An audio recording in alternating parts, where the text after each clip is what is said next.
43 is a whole passage question on the last passage on this test. So if you're going to run out of time on something, it's probably this, right? So if we're not reading the passage, or even if we are reading the passage, we're supposed to save these whole passage questions for last.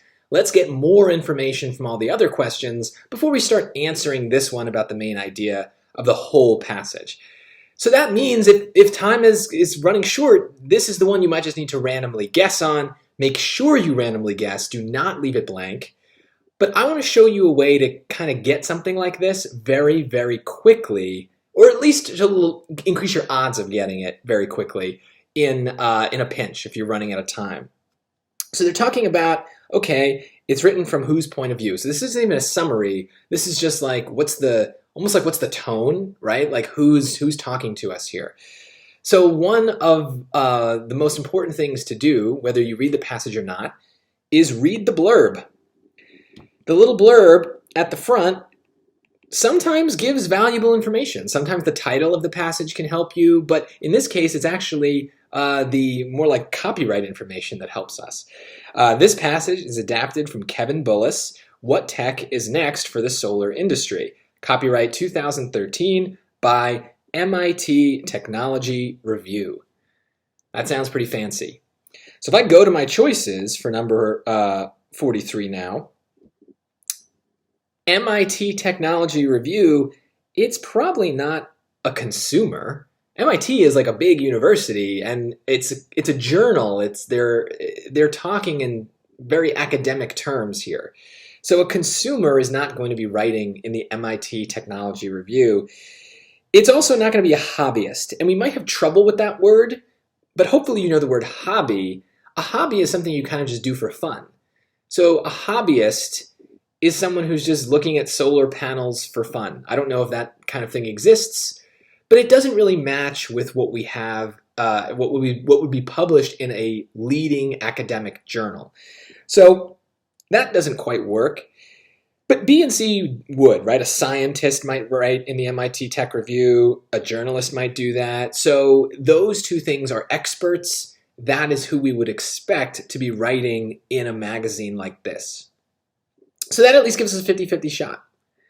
From there, we really do need to have read the passage in order to understand what we're looking at here. And we don't need to read it thoroughly. So remember, if we've read 50% of the passage, if we read and understood 50% of the passage, we should be good to go to talk about the main ideas. So if we read this, remember, it was all about solar panels, and it was all about the different ways that they're changing the technology and all that stuff. If we look at these, it definitely was about changes in a field, right? The field being solar technology.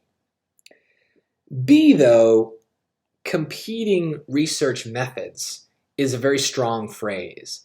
I don't remember reading anything about like, this method is better than this method, and these scientists used this strategy, these other scientists did this opposite thing.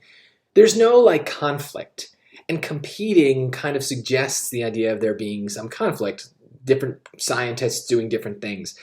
This is not that. It's much more just like, let's talk about solar panels. And so that matches with C more than B. And notice though, like something like choice D kind of still works, explaining the capabilities of a new technology. Yeah, that's true. I do think that is correct. Whereas A, evaluating a variety of options, is actually probably similar to choice B. So notice how these choices have like two things going on in each of them. And the right answer is the one where both of the two things match, right? We have an academic, a journalist, and we have a very vague kind of description that we're just talking broadly about solar panels. So when those two things come together, we have a choice. But we don't need to understand all the nuances of what they were talking about. We don't need to worry about what they said about the solar panels.